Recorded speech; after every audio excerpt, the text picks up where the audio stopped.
How did I get here? Where am I? How did I? What are you doing with my camera, man? Oh, never mind. No. Over here.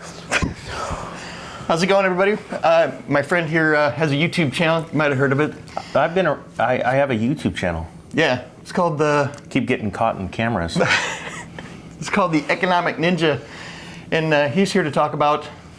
Making money? Making money. In hard times? Yeah. You gave me a great story the other day about how you made money off of a free Rolex catalog.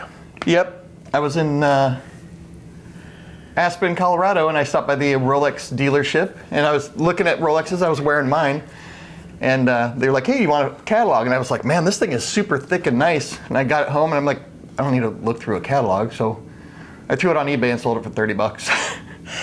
I wanted to film Rolex store just closed, and you don't have yours on, do you? No, I'm wearing my new favorite. It's just funny because Rolex, I hate the business model. Mm-hmm. You know, Rolex is set up to make you want to desire it so much. When you walk in, they make it feel like there's no Rolexes for sale, which there are plenty out there for sale. And they get you FOMOing in. And a lot of the times, all they do is they go, you know, you can have a catalog. And they expect you to go home and dream about this. And that is more than likely who you sold your catalog to. Yeah, somebody that's just dreaming about it. You know, and that's the thing. I mean, you look at watches, like here's a Rolex, right? All right, yep. It's not real. It's the circular thing. It's the circular one. And you know, people FOMO into this stuff, and because it's so valuable, they placed a value on it because someone else placed that value on it. Mm-hmm. Same exact way Ferraris are sold. And it makes me sad because this is not success. A Ferrari is actually not success. Right. Success is measured by how long you don't have to work and you can pay all your bills. That's actually financial success to me. That's true wealth. Yeah. And you were talking about why this is a really important time to list things on eBay. That's how I started. Yeah. That's how I bought my first house, was buying and selling electric trains. Yeah. In garage sales. Actually, do you want to elaborate on that for a second? Because that's what I try and tell people, is just sell your junk on eBay. But you actually made a hobby into like an income to buy, and you actually got houses out of it. Yeah, I'm gonna grab my coffee.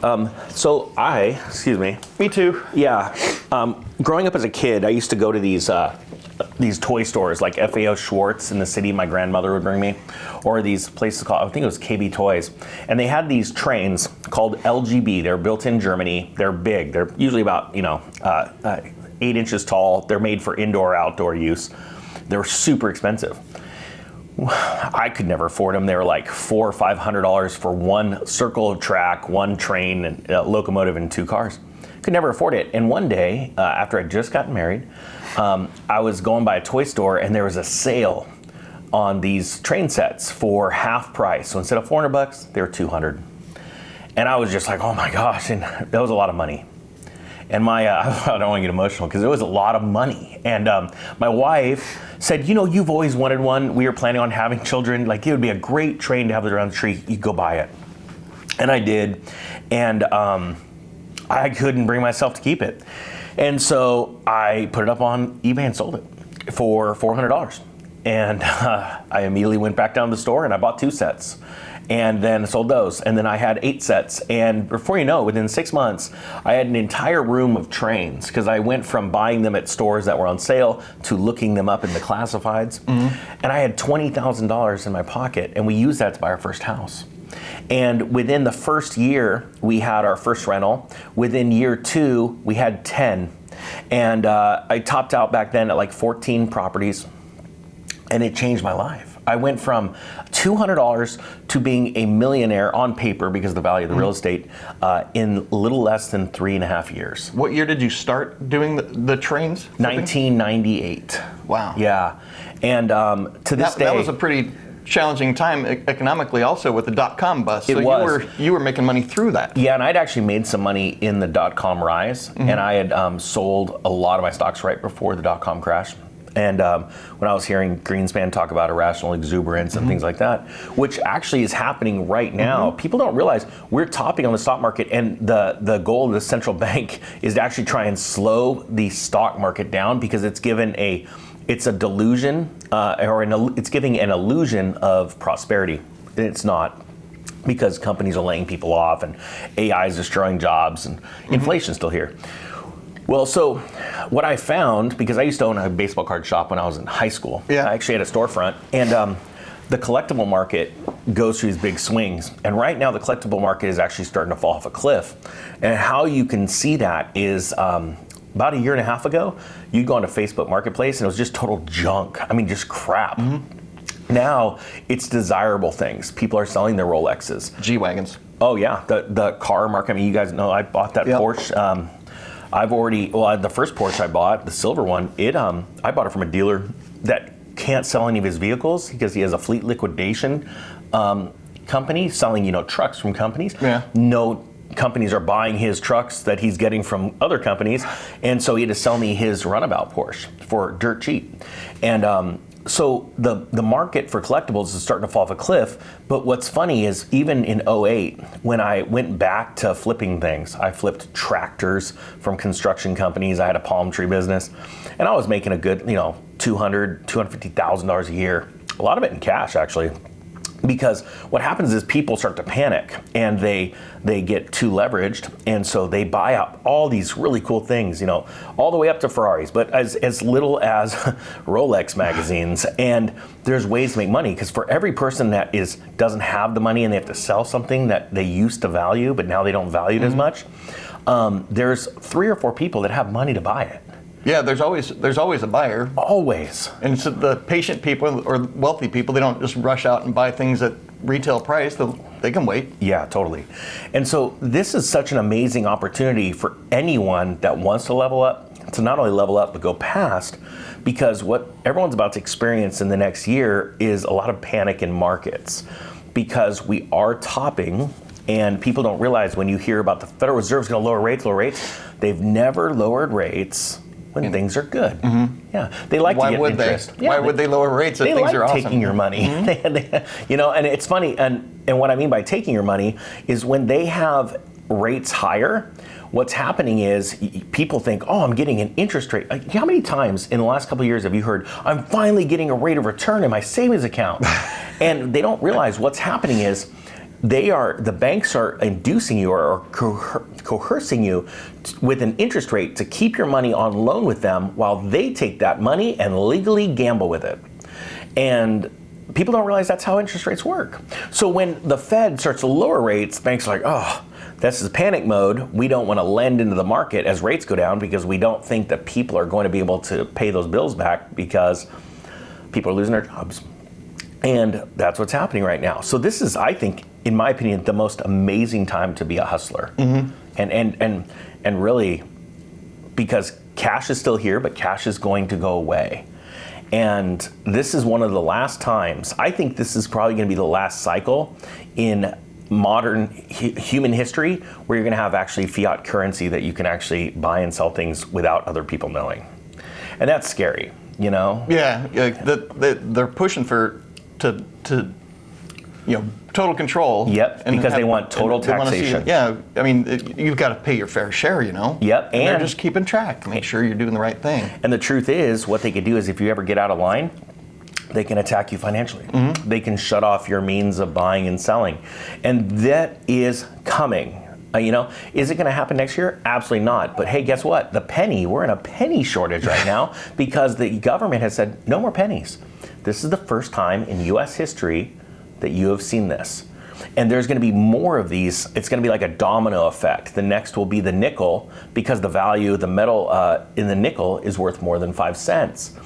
And the government is going to be, because we're broke, and yes, they're going to print more money and we're going to be more broke, but they're going to find things like that to justify taking away our money little by little. So that's why I think it's an amazing time to be flipping things. And even to the pennies point, you can go to the bank and buy a box of pennies. It's $25. And if you go on eBay right now, go look at what they're selling for. Sold listings of $25 boxes of pennies. Of copper pennies, or just any pennies? Any pennies. No way. I haven't checked that out. It's double. Oh my gosh. In some cases, it's more than that. Like if you get like a customer rolled ones, then people might pay $100, $200. See, and then with your CD flipping side. Oh yeah, the DVDs and physical media. It's amazing. I just placed a huge order of a major company that was like reformulating their brand, and so they're blowing out these brand new Blu-ray discs for like $1.99. Wow. And these are like new releases. I'll take 10 of those, 10 of those, 10 of those, and when I know put them on eBay. And what's amazing about your story, and I guess the same as mine, is I know our past, our current situations, and our past owning companies. You own companies.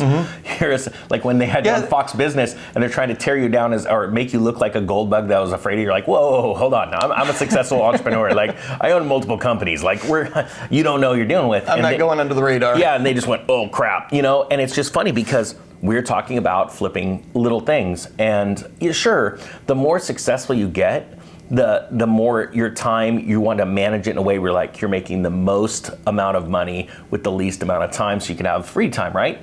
But what we find is that this stuff is still fun, and it's really fun to teach people. That's why I do it, is because I love horror movies. Yeah. And I like physical media because the streaming services, they're always changing, and if you buy a movie like on Amazon, you bought it to stream, they can take it out of their catalog, and there's nothing you can do because you're not actually buying the movie, you're buying the rights to use their license. So if they don't renew their license, the movie you paid for, it's gone.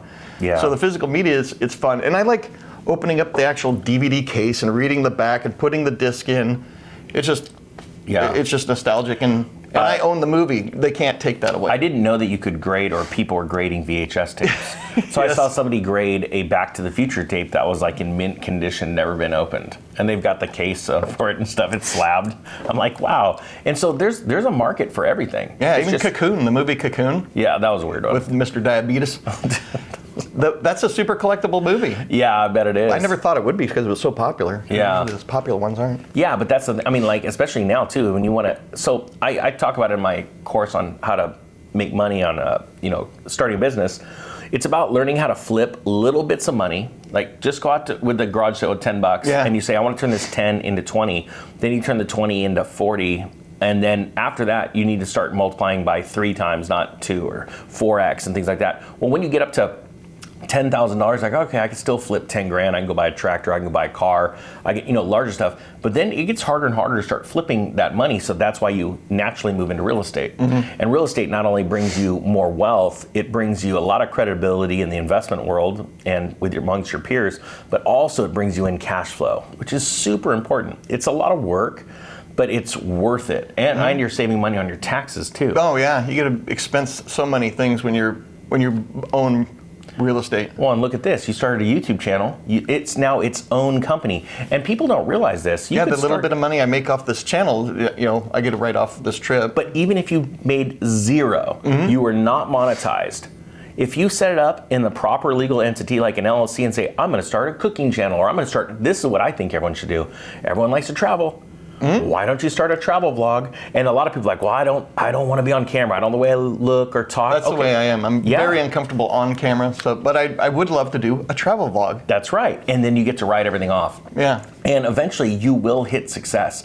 If you keep trying, you're going to make it. That's it. And what's crazy is people, and they don't know that to have a legitimate business and have like a YouTube channel and to write all this stuff off, you need to have first effort to be able, if you are running in the red, that the government knows, okay, they're really trying. This is a legitimate business. Yep. You keep your money separate. You have your own bank account and all that stuff. And then you're like, who cares about YouTube monetization? No. Just go do an affiliate link. Well, yeah, I've had companies send me like precious metals and like a melting furnace where I melted the that's bar. Cool. Yeah, that's really cool. I gave them one of those Halloween bars. I showed it on my channel. Oh, really? Yeah. Oh, that's so awesome. Thank you so much. But yeah, that's that's like, think about this. On your YouTube channel, you could make those bars just one a piece, and since you stamped them and say, I'd like to sell this for a little bit of a profit. Yeah. And people on the channel would probably go, I'll buy that, and you just ship it off. Yeah. You now have on the books profit to go against your loss. You see what I'm saying? So like anyone can do this. Anyone can get amazing write-offs doing what they want and what they love on their side gig. Why wouldn't you just take a cell phone with you next time you go to Disneyland and just do a review of the rides? Yeah. It's that simple. You can make money every which way. You just have to find something that you like to do and figure out how to make money from it. Because other people enjoy, there's like, if you go on eBay, there's people that'll sell a bottle cap off and they're like They're selling them for like hundreds of dollars for a bottle cap. No way. Yeah, you walk by them every day. I saw a baseball cap in the road, an old beat up one that's all frayed. I almost pulled over and got it. My wife said absolutely not. Because those old beat up ones that are frayed on the bill, those command a premium. I've sold them for $100 before. An old baseball cap. You with need to do a video stains. and clip in the old closed auctions. I should. Yeah, that'd be a great video because then people would see it because I believe you. I know you're not messing around, but like you're watching this and you're just like, it just blows me away. Now, can we sell roadkill? There might be a law against that one.